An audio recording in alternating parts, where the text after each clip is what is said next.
How to fix MI on lock status at account and device could not verify error.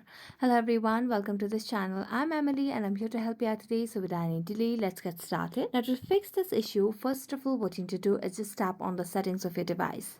As you tap on the settings of your device, tap on about phone and then go to your version of the device. Then tap on the check for updates option available at the bottom of the screen and check if you have any updates. So it says no updates available. So it means we have the latest version of the software in our device. So we're going to go back and then make sure that we have the proper network connection as well. Next, we're going to make a long press on the power button and then tap on reboot and restart our device, and this might fix our issue as well.